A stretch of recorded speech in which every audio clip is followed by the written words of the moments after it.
আজকের বিষয়টা অনেকের কাছে খুব ছোটোখাটো মনে হবে, কিন্তু এটা অনেক গুরুত্বপূর্ণ। আমাদের জীবনের বদনজর আমাদের নিজেদের এবং অন্যদের অনেক ক্ষতির কারণ হয়ে যায়। কোরআন হাদিস এই বিষয়ে অনেক গুরুত্ব দিয়ে বলা হয়েছে, এবং আল্লাহ তাআলা স্বয়ং নবীদেরকেও এই হেফাজত করেছেন। তিনি বলেছেন কিভাবে বদ নজর দিয়ে নবী করিম সাল্লাল্লাহু আলাইহি ওয়াসাল্লামকে জাদুটোনা ছাড়া বদ নজর দিয়েও তারা ওনাকে শেষ করতে চেয়েছে তাদের পক্ষে সম্ভব হলে। এই বিষয়ে আমরা আজকে একটু জানবো। একটা হাদিস থেকে শুরু করি।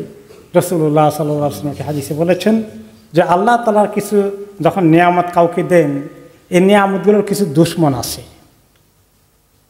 সাহাবা কেরাম জিজ্ঞেস করলেন, নিয়ামতের দুশ্মন কারা?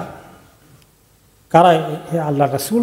তিনি বললেন যে আল্লাহ তাআলা কাউকে ভালো কিছু দান করলে এটা নিয়ে যাদের মনে হিংসা সৃষ্টি হয়, এরা হচ্ছে আল্লাহ নিয়ামতের দুশ্মন। তাকে এত ভালো কিছু আল্লাহ কেন দিলেন? এটা অরিজিনাল হিংসা থেকে আসে, কিন্তু হিংসা ছাড়াও বদনজর লেগে যেতে পারে।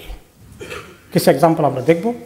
প্রথমত, কোরআনে পাকে আল্লাহ তাআলা নবী করিম সাল্লাল্লাহু আলাইহি ওয়াসাল্লামকে লক্ষ্য করে বলেছেন, যারা কাফের দুশ্মন আছে এরা আপনার ব্যাপারে তাদের মনে এত বিদ্বেষ, হিংসা বিদ্বেষ, তারা মনে হয় যেন আপনাকে তারা একেবারে বদ নজর দিয়ে একেবারে ক্ষতিগ্রস্ত করে ফেলবে। যখনই তারা কোরআনের কথা শুনে, আপনার মুখ থেকে এগুলো শুনে, আর তারা উল্টাপাল্টা প্রচার করে, তিনি তো পাগল ছাড়া কিছু না। বদ নজর যে একটা বাস্তবতা, এইটা যে কোনো একটা কুসংস্কার নয়, এইটা অতি সত্য কথা। এভাবে কোরআন হাদিসে অনেক আপনি রেফারেন্স পাবেন। ইয়াকুব আলাইহিস সালামের ছেলেরা যখন ফিলিস্তিন থেকে মিশরে আসছিল খাবারের জন্যে দুর্ভিক্ষের সময়, নবীর বেশ কয়েকজন, প্রায় ৬-৭ জন একসঙ্গে আসতেছে নবীর ছেলেরা। আর নবী ইয়াকুবের ছেলেরা দেখতে শুনতে খুব সুন্দর ছিল, খুব স্মার্ট, খুব মানানসই, লম্বা চূড়া, গায়ের রং, সব কিছু।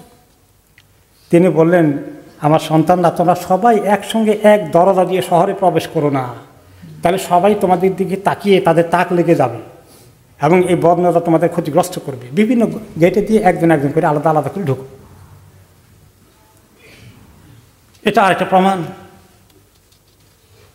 এবং প্রচুর সংখ্যক হাদিস এসেছে, রাসূলুল্লাহ সাল্লাল্লাহু আলাইহি ওয়াসাল্লাম বলেছেন বদনজরের ক্ষতি কেমন হতে পারে। তিনি বলেছেন যে বদনজর মানুষকে অনেক ক্ষতিগ্রস্ত করে। আয়েশা রাদিয়াল্লাহু আনহাকে তিনি নিজে বললেন যে তুমি সবসময় নিজে বদনজর থেকে আল্লাহর কাছে পানা চাইবে, দোয়া করবে।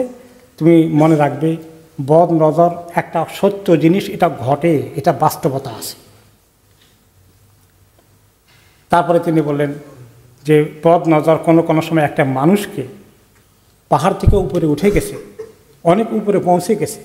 এটা কোনো বাহ্যিক ব্যাপারে হতে পারে, অথবা কোনো রুহানি বিষয়ে হতে পারে, যে কোনো ব্যাপারে একটা লোকের অনেক উন্নতি হয়েছে, তারপরে যেভাবে একটা লোক পাহাড়ে উঠে ধপ করে পড়ে অ্যাক্সিডেন্ট করে মারা যেতে পারে, বদনজরের কারণেও মানুষ অনেক কিছু জীবনে অর্জন করলে বদনজর লেগে মানুষ এভাবে পতন হয়ে যেতে পারে, ক্ষতিগ্রস্ত হয়ে যেতে পারে।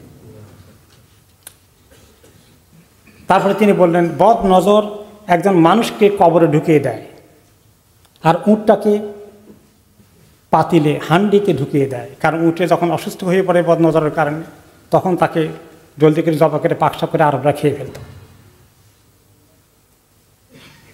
তারপরে তিনি বললেন আমার উম্মতের মেজরিটি মানুষ মারা যাবে আল্লাহ তাআলার ফয়সালার ভিত্তিতে, আল্লাহর অনুমতি সাপেক্ষে বদনজরের কারণে আমার উম্মতের অধিকাংশ লোক মারা যাবে। আয়েশা রাদিয়াল্লাহু তাআলা তিনি বলেন যে তুমি সব সময় আয়েশা বদনজর থেকে পানা চাইও আল্লাহর কাছে, সব সময় দোয়া করো। নবী করিম সাল্লাল্লাহু আলাইহি ওয়াসাল্লাম একবার ওনার বাড়িতে বেড়াতে আসছিলেন, কেউ ছোট্ট একটা মেয়ে ছিল, তার গালে অনেকগুলো কালো কালো দাগ। তিনি দেখি বললেন এই মেয়েটার কেউ বদনজর দিয়েছে, স্পটগুলো হয়েছে, তোমরা তার জন্য রুকিয়া করো। বুখারী মুসলিমের হাদিস।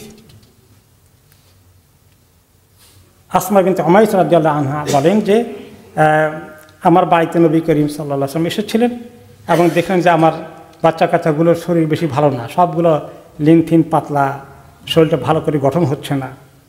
তিনি বলেন কি ওদেরকে খাবার দাবার ঠিক মতো দাও না? তিনি বলছেন, না রাসূলুল্লাহ, খাবার দাবারের সমস্যা না, সমস্যা হলো আমার বাচ্চাগুলোকে এত বদ নজরের এফেক্ট হয়, বদ নজর ওরা কোনো রকমেই সহ্য করতে পারে না, তারা অসুস্থ হয়ে পড়ে। তখন তিনি বললেন যে রুকিয়া করো। কী দিয়ে রুকিয়া করবে জানো? তিনি কিছু আয়াত পড়ে দিলেন, বললেন যে এগুলো দিয়ে রুকিয়া করো। কিছু লোকের নজরটাই এমনি খারাপ, তাদের মানে দুনিয়ার মধ্যে এমন কিছু সৃষ্টি আছে, আল্লাহ তাআলা তাদেরকে এভাবেই সৃষ্টি করেছেন, তাদের নজর পড়লেই ক্ষতিগ্রস্ত হয়ে যায়। এবং ফুকাহে কেরাম বলেছেন, এইরকম লোক যদি কোনো জায়গায় থাকে তাহলে মানুষের নিরাপত্তার জন্য তাকে জেলখানায় বন্দী করে রাখা দরকার, অথবা গৃহবন্দী করে রাখা দরকার। খাবার দাবারের দায়িত্ব সরকারের নেওয়া দরকার, কারণ তাদের বদ নজরে মানুষ ক্ষতিগ্রস্ত হয়ে যাবে। এই বদনজরটা অনেক সময় হিংসার কারণে হয়, মেজরিটি দুশ্মনের পক্ষ থেকে। আরেকজনটা দেখলে তার জ্বালা অসহ্য হয়ে যায়, হিংসা করে। কিন্তু কিছু লোকেরা আছে যে হিংসা ছাড়াও হয়, নেককার মানুষও, ভালো মানুষও, কিন্তু একটা জিনিস দেখলে মন্তব্য করে, কথা বলে, কোনো দোয়া টোয়া করে না, যার ফলে এটা ক্ষতিগ্রস্ত হয়ে যায় তার অনিচ্ছা সত্ত্বেও। এমনকি নিজের ব্যাপারে যদি কেউ নিজের খুব ভালো একটা অ্যাচিভমেন্ট হয়েছে, নিজের স্বাস্থ্য ভালো হয়ে গেছে, গোসল করতে গিয়ে দেখে যে আমার তো মোটামুটি স্বাস্থ্য ভালোই দেখা যাচ্ছে, এবং সে আল্লাহর কাছে দোয়া না করে, তাহলে তাকেও হিট করবে। তার ছেলে ফেলে ছোটো বাচ্চা বড় হচ্ছে, নাতি বড় হচ্ছে, এত সুন্দর লাগতেছে, কী সুন্দর হাসি, সুন্দর কথা বলছে, ভালো করে খাওয়া দাওয়া করছে, একটা মন্তব্য করে ফেললো, ও ভালোই তো খাচ্ছে দেখি, এই একটা কথা বলে ফেললে, কোনো দোয়া করলো না, এই তার ক্ষতি হয়ে যাবে। এই তার জ্বর শুরু হয়ে গেল, তার এই পাতলা পায়খানা শুরু হয়ে গেল, তার শরীরের মধ্যে বিভিন্ন রকমের মানে ফসকা ফুটে গেল। একটা মানুষের এভাবে দেখে মানুষের অনেক ক্ষতি হয়ে যায়। তো এই সময় কিছু আদব আছে, এই আদবগুলোর ব্যাপারে আমরা বলি এখন। যে একটা ঘটনা দিয়ে, এক সাহাবী ছিলেন, তিনি সাহাল ইবনে হুনাইফ রাদিয়াল্লাহু আনহু। তোমার শরীরটা মোটামুটি খুব চামড়া খুব মসৃণ, সুন্দর, খুব ভালো দেখতে, মানে আকর্ষণীয় ছিল। উনি একবার একটা ঝর্ণার ধারায় গোসল করছিলেন। আরেকজন সাহাবী ওনাকে দেখলেন, আমের ইবনে রাবিয়া, তিনি দেখলেন যে মন্তব্য করলেন, এই চামড়া এত সুন্দর, আমি জীবনে কোনো অবিবাহিত সুন্দরী মহিলার চামড়া এত সুন্দর দেখিনি। আর অন দ্য স্পট ওনার শরীর খারাপ হয়ে গেল, অন দ্য স্পট উনি ছটফট শুরু করে দিলেন, জ্বর এসে শরীরের অবস্থা মারাত্মক। ওনার ছেলে ওনাকে বাড়িতে নিয়ে আসলো, খবর দেওয়া হলো রাসূলুল্লাহ সাল্লাল্লাহু আলাইহি ওয়াসাল্লামকে যে তার গোসল করতে গিয়ে তার হঠাৎ করে এই অবস্থা। তিনি বললেন যে তাকে কেউ দেখে কোনো মন্তব্য করেছে? বলে যে অমুক সাহাবী এই মন্তব্য করেছে, তাকে ধরে নিয়ে আসো। এসে তুমি তাকে তোমার ভাইদেরকে মারো কেন এভাবে? কী মারলাম ইয়া রাসূলুল্লাহ, কী মন্তব্য করেছিলে? তা আমি খালি এই কথাটা বলেছি। তুমি তার জন্য দোয়া করেছিলে বরকতের, যে আল্লাহ তাকে বরকত দান করুক, এই দোয়া কেন করনি?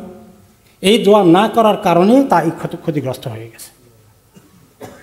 তাহলে এরকম সুন্দর ভালো কিছু দেখলে নিজের জন্য, নিজের ছেলে মেয়ে, নিজের নাতি নাতিন, অন্যদেরকে দেখলে কী করতে হবে? দোয়া করতে হবে। দোয়াটা কি?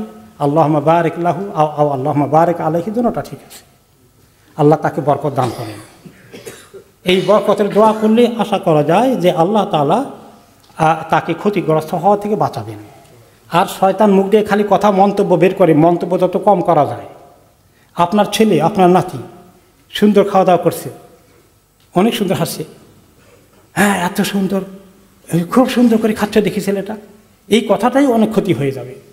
কথাও কম বলা, ভিতরের থেকে খালি শয়তান পুশ করে কথা বলো বলো, মুখ দিয়ে বলো, মুখ দিয়ে বের হবেই ক্ষতি হয়ে যাবে, বুলেটের মতো ক্ষতি হয়ে যাচ্ছে। এগুলো আমাদের সমাজে অনেকেই জানেন না। ও আপনার ছেলে তো ভালোই খায় দেখি, এক মা দেখলো আরেক মা তার বাচ্চাকে দুধ খাওয়াচ্ছে, ভালোই খাচ্ছে, আরে আপনার ছেলে তো ভালোই খায় দেখি, আমার ছেলের কোনো রকমেই খাওয়াতে পারি না। এই হয়ে গেল ক্ষতি, বিরাট ক্ষতি। এইভাবে করে অনেক মন্তব্য। তো কোনো কিছু দেখলে, কোনো কিছু ভালো লাগলে আপনার অজান্তে, মনের অজান্তে তার ক্ষতি করবেন না। আপনি প্ল্যান করেন নাই ক্ষতি করতে, কিন্তু ক্ষতি হয়ে যাচ্ছে। এই জন্য রাসূলুল্লাহ সাল্লাল্লাহু আলাইহি ওয়াসাল্লাম যেটা শিখালেন আমের ইবনে রাবিয়াকে, তুমি কেন বরকতের দোয়া করলে না? এখান থেকে লেসন, আমরা ভালো কিছু দেখলে নিজের জন্য, আরেকজনের জন্য, হিংসা বিদ্বেষ ছাড়াও, হিংসা বিদ্বেষ দিলে তো আরও ক্ষতি হয়।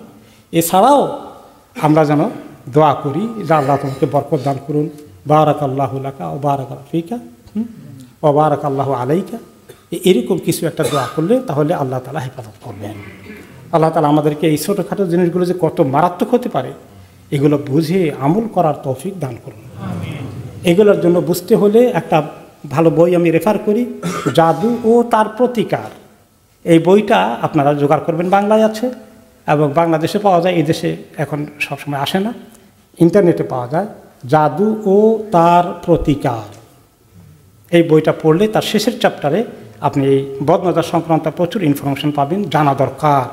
এই সুন্দর জ্ঞানের কথাগুলো বইয়ের মধ্যে পড়ে থাকলেও আমাদের জীবনে জানলাম না, মানলাম না, ক্ষতিগ্রস্ত হয়ে গেলাম। আল্লাহ তাআলা আমাদেরকে এই জন্য এলেম শিখার গুরুত্ব দিয়েছেন, এটাও একটা জরুরি এলেম।